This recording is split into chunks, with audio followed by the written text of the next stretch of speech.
Hello everyone, কেমন আছো সবাই? আবারও একটা নতুন দিনে শুরু করলাম তোমাদেরকে সবাইকে গুড মর্নিং জানিয়ে। সকালবেলা উঠে এত পরিমাণে ঠান্ডা লেগে গেছে, কোনো রকমের কাজ বাজ সেরে মেয়েকে এসে দুধ গুলে দিচ্ছি।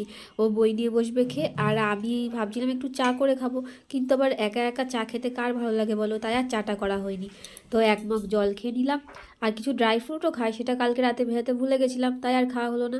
যাই হোক, কিছু মুড়ি আর ভুজিয়া নিয়ে বসে পড়লাম খেতে। এই মুড়ি ভুজিয়ার সঙ্গে এক কাপ চা হলে কিন্তু মন্দ হতো না, কিন্তু ওই যে কুড়েমি লাগছে তাই আর বানালাম না। তো তারপরে এখন ভাবছি আমার প্রচণ্ড গরম লাগছে, তো আমি ভাবলাম একটু ফ্যানটা ছেড়ে একটু ফ্যানের সামনে বসি।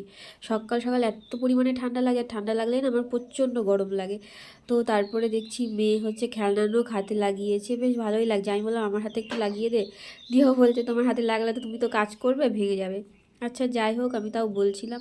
তো ভিডিওটা এখানেই রাখছি, দেখা হচ্ছে নেক্সট ভিডিওতে। সবাই ভালো থেকো, টাটা।